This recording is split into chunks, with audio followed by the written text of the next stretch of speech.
और ऐसा लग रहा था अब चूंकि आचार्य महाराज केवल प्रोत्साहन दे रहे हैं उत्साह बढ़ाने के लिए, लेकिन बंधो ऐसी उनकी बातें परिपूर्ण रूपेणे जब सत्य निकलते हैं तो उनके प्रति विश्वास जो है आम लोगों का काफ़ी मात्रा में और अधिक बढ़ जाता है। ऐसे परम पूज्य गुरुदेव आचार्य श्री विमल सागर जी महाराज थे। आम अन्य लोगों के मुख से जब हम इस प्रकार की उनकी घटना सुनते हैं कि एक बार परम पूज्य आचार्य विमल सागर जी महाराज के चरणों में शांति लाल जी अजमेरा भावनगर में जिनके नमक के कॉरपोरेशन थे, तो उन्होंने पूज्य आचार्य श्री से प्रार्थना की कि गुरुदेव मैं जो मकान खरीद रहा हूँ आप बतलाएं कि वो मकान ठीक है अथवा नहीं, खरीदो या नहीं। आचार्य श्री बोले तुम्हें खरीदना है, तुम्हें रहना है, मुझे उससे क्या लेना देना है, मैं क्यों उसकी परख पड़ताल करूं। वो बोले कि आप केवल ये बतला दीजिए कि वह सही है या नहीं, अगर सही होगा तो मैं खरीदूं और नहीं होगा तो नहीं खरीदूं। महाराज ने कहा कि खरीदने में कोई परेशानी नहीं है, केवल इतना ध्यान रखें पीछे की दीवार की कुछ ईंटें जो हैं वो वह ईंटें आपकी झर रही हैं, अर्थात वे सीलन के कारण से वे जीर्ण शीर्ण हो रही हैं। उन्होंने कहा कि उसमें तो मैं वर्षों से रह रहा हूँ, वहाँ कहीं सीलन नहीं है और ऐसी कोई ईंट नहीं झर रही है। महाराज ने कहा तू तो जा कर के देख लेना, तुझे पता नहीं है, तूने अभी तक देखा ही नहीं वहाँ पर, इसलिए तुझे क्या मालूम, जा कर के देख। और जब वो शांतिलाल जी बतलाते हैं कि जब मैं अपने उस घर में गया और जो स्थान पूज्य आचार्य श्री ने बतलाया था वहाँ जा कर के देखा, तो मैंने देखा तो वास्तविकता में वह जहाँ उनके बाथरूम आदि का स्थान था उसके पीछे की ईंटें शीलन से वे क्षीण हो रही थी। और उन्होंने कहा तब से मेरे गुरुदेव के प्रति एक अनन्य श्रद्धा जग गई और लगने लगा कि आचार्य श्री जो भी बतलाते हैं वह बिल्कुल सत्य निकलता है। तो ऐसे परम पूज्य गुरुदेव विमल सागर जी महाराज थे। बंधो परम पूज्य गुरुदेव विमल सागर जी महाराज के विषय में और क्या कहें। एक बार उनका विहार होते हुए वे बुंदेलखंड के कुंडलपुर सिद्ध क्षेत्र पर पहुँचे और उस समय कुंडलपुर सिद्ध क्षेत्र विकास की दृष्टि से काफ़ी मात्रा में पिछड़ा हुआ था और वहाँ पर पंडित श्री जगन मोहन लाल जी के पिता श्री गोकुल चंद जी, ब्रह्मचारी गोकुल चंद जी उदासीन आश्रम में रहते थे। उन्होंने परम पूज्य गुरुदेव आचार्य विमल सागर जी महाराज से कहा कि हे आचार्य श्री, हमारे बुंदेलखंड का एक बहुत बड़ा महत्वपूर्ण क्षेत्र है, इतनी अतिशयकारी यहाँ की प्रतिमा है और सारा मंदिर यहाँ के छत्रसाल राजा ने इस मंदिर का निर्माण कराया, लेकिन फिर भी यहाँ का विकास नहीं हो रहा है।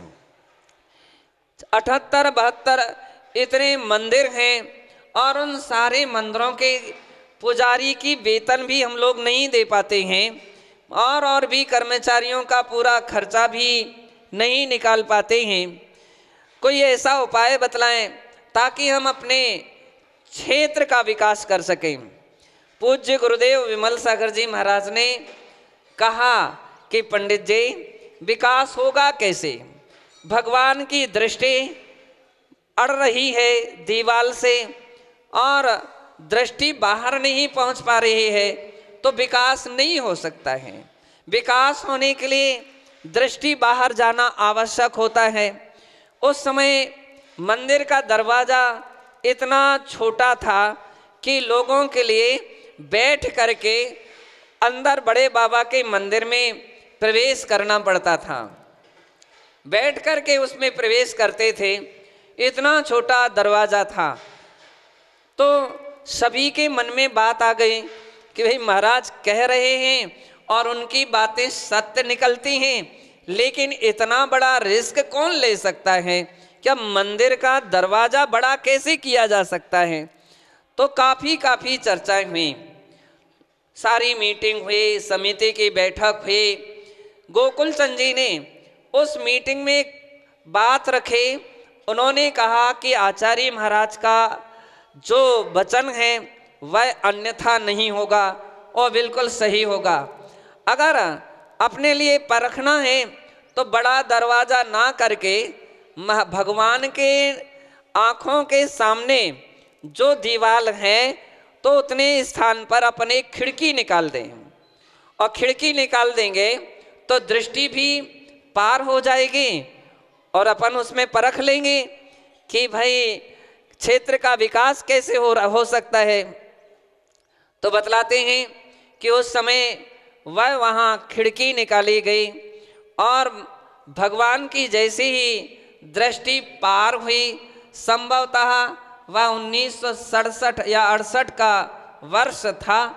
जैसे भगवान की दृष्टि पार हुई, बंदो लोगों के वहाँ का परिवर्तन आया और क्षेत्र का विकास होने लगा। पूज्य आचार्य श्री कहते हैं कि केवल दृष्टि परिवर्तन करने ने, खिड़की निकालने से इतना बड़ा परिवर्तन आया। उन्होंने कहा अब तो मेला लगने लगा महाराज श्री। महाराज ने कहा दरवाजा बनेगा तब समझ में आएगा कि मेला क्या होता है। अभी तुम्हारे यहाँ 25-50 लोग पहुँच जाते हैं और तुम मेला कहते हो। बोले दरवाजा बड़ा होगा तो यहाँ पर इतनी जनता उपस्थित होगी कि आपके यहाँ के जो धर्मशाला है वह छोटी पड़ जाएगी और यहाँ पर और धर्मशालाओं का निर्माण होगा। बंदो बतलाते हैं बाद में फिर उस प्राचीन मंदिर का और जीर्णोद्धार हुआ और दरवाजा बड़ा किया गया। सारे लोगों ने एक मत से उस समय पास कर लिया कि हाँ हम लोग तैयार हैं, दरवाजा बड़ा हो।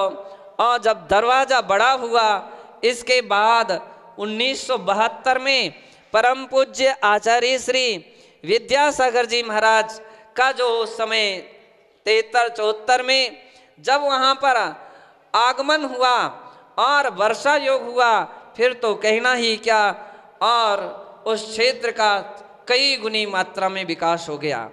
कहने का तात्पर्य केवल इतना है कि परम पूज्य आचार्य विमल सागर जी महाराज के निमित्त ज्ञान एक ऐसा गहरा ज्ञान था कि जिनके विषय में बहुत सारी विशेषताएं थी और वे जो कुछ भी अपने ज्ञान से समझते थे वह बिल्कुल सत्य निकलता था। जो कुछ भी बतलाते थे वो बिल्कुल सत्य निकलता था।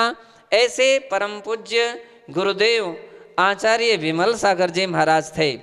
बंदो जब एक बार मैंने उनसे कहा कि आखिर में आपका ऐसा महाराज श्री कौन सा ज्ञान है कि आप इस सब कुछ बतला देते हैं, पूज्य आचार्य श्री बोले कुछ नहीं है, केवल भगवान के प्रति श्रद्धा भक्ति और जिनवाणी के स्वाध्याय में और उनके भगवान के जाप करने में इतनी बड़ी ताकत है, साधना में इतनी बड़ी ताकत है कि हर प्रकार का ज्ञान केवल एकमात्र पंच परमेष्ठी की आराधना से और उपासना से हो जाता है।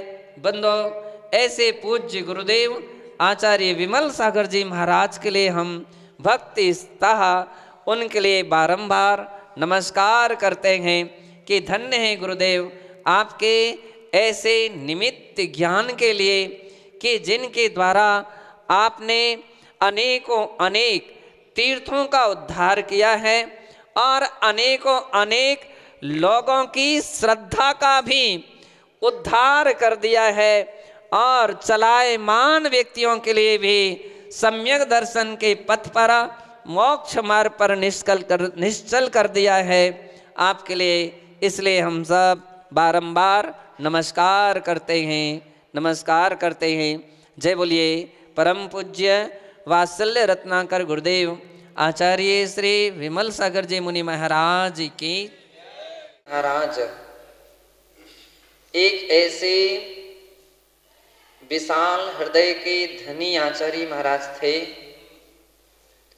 उनकी चर्या में, उनकी त्याग में, उनकी तपस्या में और उनकी साधना में एक ऐसा प्रभाव था, एक ऐसा प्रभाव था कि कितने सारे ऐसे कार्य थे जिन कार्यों को देख करके ऐसा लगने लगता था कि निश्चित है इनके पास कोई ना कोई दिव्य शक्ति है। एक बार ऐसा प्रसंग था, हम आचार्य श्री के साथ संग में थे, बिहार चल रहा था और बिहार एक ऐसे ग्रामीण नगर से चल रहा था। वो शायद ऐसा लगता था या तो उस रास्ते से कई साधु लोग निकले नहीं होंगे, समझते नहीं थे। तो सारे स्कूल के बच्चे महाराज संघ के पीछे पीछे, और अनाड़ी बच्चे तो बच्चे अनाड़ी होते हैं, उद्यमी होते हैं, शोरगुल, आवाज, कंकर पत्थर, ऐसी सामग्रियां ऐसा प्रयोग करने लगे। काफी कुछ लोग ऐसे रह रहे थे, प्रयास करते थे उन बच्चों को कंट्रोल करने का, लेकिन वो कंट्रोल में नहीं आ रहे थे। जब कंट्रोल में नहीं आ रहे थे तो महाराज को लगा कि माताजी लोग और बहनें, महाराज वृद्ध महाराज वगैरह चल रहे हैं, कहीं कोई गिर जाए, चोट लग जाए, कुछ भी हो जाए। तो महाराज ने क्या किया कि कंट्रोल करने का उनके पास क्या सुंदर तरीका उन्होंने निकाला। वे पहले खड़े हो गए और बोले सब बच्चे चले जाओ यहां से। तो भी नहीं बच्चे माने। महाराज ने क्या किया, उसमें कुछ और भी लोग थे। महाराज ने अपने कमंडल का पानी लिया और हाथ में ले लिया, बोले जाते हो कि नहीं जाते हो। सारे बच्चे ऐसे भागे मानो कि उनके पीछे कोई पड़ा हो। वो बिल्कुल कोई दौड़ करके 1-2 मिनट में ही पूरा का पूरा स्थान खाली हो गया। मैंने कहा कि महाराज कौन सा जादू मंत्र आपने पढ़ दिया। महाराज ने कहा आचार्यों के लिए सब कला होना चाहिए, संघ नायक ऐसे ही नहीं होते हैं। तो जब मैंने पूज्य आचार्य श्री को देखा तो इस प्रकार से पूज्य आचार्य श्री की एक ऐसी प्रतिभाएं कहीं ना कहीं, कभी ना कभी उभर करके सामने आ जाती थी। और ऐसी प्रतिभाएं सामने आ जाती थी तो जिसको देख करके लगता था कि पूज्य आचार्य श्री के पास कुछ ना कुछ तो है, एक ऐसी विशेषताएं रहती थी। एक बार ऐसा और प्रसंग आया था कि बिहार चल रहा था, और जब बिहार चल रहा था, बिहार चलते चलते चलते एक ऐसे स्थान पर हम लोग पहुंच गए कि अब किसी को पता ही नहीं था, जंगली रास्ते थे, अब किस तरफ से जाना, इस तरफ से जाएं कि इस तरफ से जाएं कि इस तरफ से जाएं, बहुत सारे रास्ते थे। तो जो साथ में रास्ता दिखाने वाला था, बतलाने वाला था, वो भी दिग्भ्रमित हो गया। वो भी बोलने लगा कि बाबा जी यहाँ से चलो, बाबा जी से। महाराज ने कहा सुनो, साधु हैं, चक्कर लगाने की आवश्यकता नहीं, सीधे रास्ते से चलो। उसने कहा हमको पता नहीं सीधा रास्ता कौन सा है। महाराज ने कहा चलो मैं बतलाता हूँ सीधा रास्ता कौन सा है। महाराज आगे आगे बढ़ते गए और वो जो रास्ता जो था, वो जितना लंबा रास्ता था, वो विशेष करके हम लोग पावागढ़ के लिए विहार कर रहे थे गुजरात में। और पावागढ़ का जो कच्चा रास्ता कोई था तो दिखाने वाला भी भूल गया। और महाराज एक ऐसे रास्ते से आए कि जो रास्ता उसने जब बतलाया गया था कि ये रास्ता जो है करीब करीब 13 से 14 किलोमीटर था, और वो 8-9 किलोमीटर करीब करीब रास्ता रहा। और एक ऐसे शॉर्ट रास्ते से महाराज आगे आगे बढ़ते गए, वो भी पीछे। वही व्यक्ति आश्चर्य करने लगा कि बाबा जी ऐसे रास्ते से तो हम लोग कभी आए ही नहीं थे, हमने कभी ये रास्ता देखा ही नहीं और इतना शॉर्ट में आ गए, ये तो हमको पहली बार ऐसा रास्ता मालूम चला। तो कहने का अर्थ है कि आचार्य श्री के पास कुछ ऐसी विशेषताएं थी। पूज्य आचार्य श्री जितने इस प्रकार की साधना करते थे, उनका चिंतन में भी विशेषताएं हुआ करती थी। उनके विचारों में भी एक ऐसी विशेषताएं आती थी। उनके विचारों में एक ऐसा विशालता रहती थी कि जब हम लोग परम पूज्य गुरुदेव आचार्य विमल सागर जी महाराज से सोनागर जी में जब हम जा रहे थे, हमारे संग में बाहुबली सागर जी महाराज थे। बाहुबली सागर जी महाराज पूज्य आचार्य श्री के दीर्घ दीक्षित महाराज थे, खूब सेवा करने वाले थे। लेकिन अच्छी बात यह रही कि उस वर्ष का चातुर्मास उन्होंने हमारे साथ किया, 88 का भिंड में किया था, और अष्टानिका के 8 उपवास किए, पर्युषण पर्व के 10 उपवास किए, और दूसरी अष्टानिका में हम लोगों को चूंकि दीक्षा थी बरासों में, तो वहां पर भी उन्होंने अष्टानिका के 8 उपवास किए। उसी समय आचार्य श्री का समाचार आया कि आप लोग सीधे आ जाइए, सोनागर जी में कुंथू सागर जी महाराज का संग आ रहा है। तो अब हम लोग, मैं तो चाह रहा था लेकिन कैसे, उपवास की भूमिका में कैसे जाएं। उपवास के बाद बाहुबली महाराज ने पाढ़ना किया, बोले अपन कल विहार करेंगे। इनकी ऐसा तो नहीं होता है कि पढ़ने करते ही विहार करें, कम से कम 1-2 आहार तो हो, फिर विहार हो सकता है। बाहुबली महाराज बात मान गए। 2-3 दिन के बाद वहां से विहार हुआ, और जब हम लोगों का विहार चलते चलते सोनागर जी में प्रवेश था, तो सोनागर जी में प्रवेश के समय एक समस्या खड़ी हुई। बाहुबली सागर जी महाराज का जब लगभग 2 किलोमीटर 3 किलोमीटर रह गया होगा स्थान, उनके लिए पेट में दर्द हो गया। वहां पर पूज्य आचार्य श्री विमल सागर जी महाराज, कुंथू सागर जी महाराज का संग लगभग 80 पिछियां हो गई थी। सभी संग 1-1.5 किलोमीटर तक दूर लेने तक आ गए। अब बादल भी उस दिन थे, हवा भी ठंडी चल रही थी, मौसम शीत का था। बाहुबली महाराज बिल्कुल तो इतना दर्द शुरू हुआ कि उनको खड़े होना भी मुश्किल हो गया। चलना तो बहुत दूर की बात है, वो बैठ जाए, खड़ा ही नहीं हो पाया उनसे। अब क्या किया जाए? तो मैंने लोगों से कहा, आर.के. जैन वगैरह लोग तुरंत हमारे पास आए, और जब आए उन्होंने कहा कि महाराज श्री वहां तक आ चुके हैं। मैंने कि महाराज बाहुबली की तो ऐसी स्थिति है, आप महाराज से कहो, पूछो कि अगर महाराज की आज्ञा हो तो हम बाहुबली सागर जी को यही व्यवस्था बनवा करके किसी को छोड़ करके उनकी सेवा में और आए जाते हैं। पूज्य आचार्य श्री का कितनी विशालता थी।